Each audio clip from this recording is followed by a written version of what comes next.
और जो हत्या की है वो आप डायरेक्ट। बहुत बड़ी बात कह रहे हैं संजीव जी, आप ये तो उसी प्रकार की बात कह रहे हैं जैसा कि बांग्लादेश में शेख हसीना के साथ हुआ।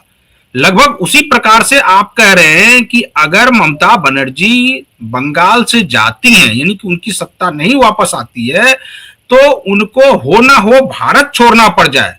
तो ये तो बहुत बड़ी बात है। क्या इसमें लग रहा है ऐसा कि ऐसी स्थिति आ जाएगी कि ममता बनर्जी को जाना ही पड़ेगा? अगर सत्ता गई तो अभिषेक बनर्जी तो भागेगा, क्योंकि अभिषेक बनर्जी पे करप्शन के इतने चार्जेस हैं और उसके बिल्कुल गवाह है, उस पर चार्जेस फ्रेम है ऑलरेडी। बस कोर्ट में सुनवाई चल रही है। अब केंद्र सरकार थोड़ा ढील दे रही है। क्यों दे रही है? वो नहीं चाहती है कि हेमंत सोरेन वाली गलती यहां दोहरा ली जाए, क्योंकि हेमंत सोरेन को जब जेल भेज दिया गया था तो वो संपत्ति वेब पैदा हो गया। अभी अगर कुछ करते इधर 2-4 महीने में, तो फिर अभिषेक बनर्जी इसको बांग्ला बनाम हिंदी का मुद्दा बना देते, बांग्ला बनाम गुजरात का मुद्दा बना देता। वो चतुर है वो, और उसको प्रशांत किशोर पीछे से सलाह देता है, आईपैक उसको सलाह देता। तो इसीलिए सारी कार्रवाई कर दिया गया है। तो 20 दिन के लिए उसने छुट्टी अनाउंस किया है ना। वो तो आपको पता है कि कई जगह होगा, तो हम लोग वीडियो भी शेयर करेंगे। कई जगह फर्जी ईवीएम आज तक किसी ने नहीं सुना होगा।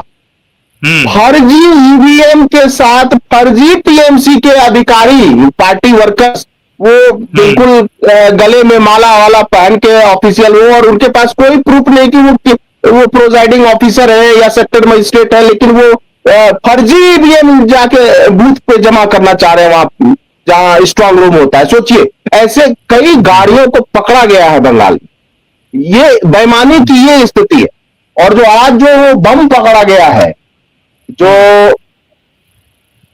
शौकत मुल्ला नाम का है, उससे 100 बम उसके घर से बरामद हुआ, ताजा बम बरामद हुआ है। दूसरे चरण के चुनाव से पहले भांग कोई जगह है, वहां बम बरामद हुआ। अब देखिए, ये बमबाजी कोई नई बात नहीं है वहां। और गृह मंत्री का पद भी ममता बनर्जी के पास रहा लंबे समय। और वो बार बार क्या कहती है कि बदला लेना है, बदला लेना है, बदला लेना है। ये मुझे लगता है कि उनके, एक तो महिला होने के नाते शोभा नहीं देता, दूसरा उनकी उम्र भी अब हो गई है। वो जिस तरह से अपनी नाराजगी व्यक्त कल भवानीपुर में विधानसभा में जो कार्यक्रम था, उसमें 90% सीटें खाली थी, कुर्सी 90% कुर्सी खाली थी प्रवीण जी। और बगल में शुभेंदु अधिकारी का भाषण हो रहा था, बीजेपी के नेता हैं, और बंगाल में बीजेपी का समझिए वही फेस है। और पिछली बार वो ममता बनर्जी को नंदीग्राम में हरा चुके, तो उनके भाषण में इतनी भीड़ थी। और ये बात किसी ने जरूर कही होगी ममता बनर्जी को, उधर भीड़ है, तो उन्होंने बहाना किया कि उसकी शुभेंदु जो भाषण दे रहा है उससे मुझे दिक्कत हो रही, इसलिए मैं जा रही हूं मंच छोड़। आप सोचिए कि भवानीपुर में भी ममता बनर्जी को स्ट्रगल करना पड़ा। देखिए, हार जीत अलग बात है, वो 4 तारीख को तय होगा, क्योंकि बंगाल में 100 में 60% जो वोटर हैं वो कुछ बोलते ही नहीं, सिवाय कुछ मुस्लिम वोटर्स जो हैं वो खुलकर बोलते हैं कि वो टीएमसी को देंगे या कांग्रेस को देंगे, तो वो खुल के बोलते हैं। इसके अलावा जो वोटर्स हैं, चाहे महिला वोटर्स बेचारी बोलती नहीं है, हिंदू वोटर्स बेचारे बोलते नहीं है। शहरी इलाकों में कुछ लड़के बोल देते होंगे, लेकिन ओवरऑल 60% साइलेंट वोटर है। इसलिए कोई भी सर्वे फाइनल कंक्लूजन तक नहीं पहुंच सकता है कि बंगाल में क्या हो। लेकिन जिस तरह से ये बम, इस बार तो प्रवीण जी बहुत कम हिंसा हुई है। पिछले बार तो पहले चरण तक में 14 लोग मारे जा चुके और उनको कुछ नहीं मिला, कोई कंपनसेशन नहीं मिला, कुछ नहीं मिला, कोई नौकरी नहीं मिली, बेगुनाह मारे गए। और अफसोस की बात है कि बीजेपी आला कमान ने भी उनको उन्हीं के हाल पे छोड़ा। नहीं, लेकिन इस बार तो संजीव जी लगातार ये देखिए कि चाहे वो केंद्रीय गृह मंत्री हों या प्रधानमंत्री खुद नरेंद्र मोदी हों, ये सभी लगातार बंगाल जा रहे हैं, बंगाल में रैली कर रहे हैं, रोड शो कर रहे हैं, हर जगह जा रहे हैं। यहां तक कि इस बार 1-2 तस्वीरें आई कि किस प्रकार से प्रधानमंत्री खुद झालमुड़ी वाली दुकान पर चले जाते हैं।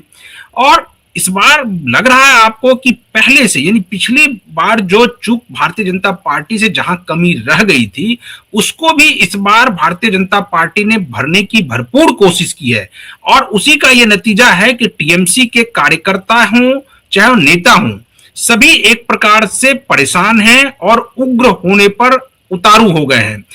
जिस प्रकार से हम लोगों ने कल भी एक वीडियो दिखाया था, हालांकि वीडियो नहीं दिखाया था लेकिन उस बाइट को हम लोगों ने कहा था कि किस प्रकार से टीएमसी के नेता ये मान रहे हैं कि पहले चरण में जो मतदान हुए हैं उसमें टीएमसी को अगर 15 से 20 सीट भी आ जाए, 16 से 20 सीट भी आ जाए तो ये बहुत बड़ी बात होगी।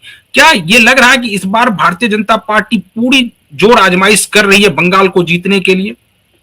देखिए, जो फर्स्ट फेज का जो इलेक्शन हुआ है, जो खास करके नॉर्थ बंगाल या जो हिल एरिया है, वहां तो बीजेपी ऑलरेडी पहले ही स्ट्रांग है।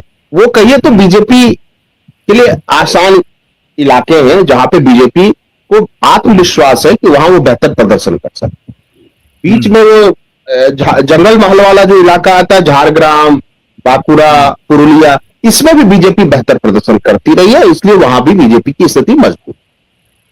इधर आ गई है मुर्शिदाबाद, मालदा, वहां निश्चित रूप से बीजेपी का प्रदर्शन, चूंकि वहां डेमोग्राफी ऐसी है कि इतना बेहतर तो प्रदर्शन होता नहीं है, लेकिन टीएमसी के वोट कटे हैं वहां, और टीएमसी के अगर कुछ विधायकों की संख्या घट जाती है, वहां कांग्रेस ले लेता है, तो वो बीजेपी के लिए हो सकता है कि राहत की बात हो। लेकिन अफसोस की बात यह है कि जो आज राहुल गांधी खिलाफ बोल रहे हैं, आज जो कांग्रेस के कार्यकर्ता शहीद हुए बेचारे, कल अगर कांग्रेस के 4-5 अगर एमएलए जीत भी गए तो वो टीएमसी को ही सपोर्ट करेंगे, ये भी जान लीजिए।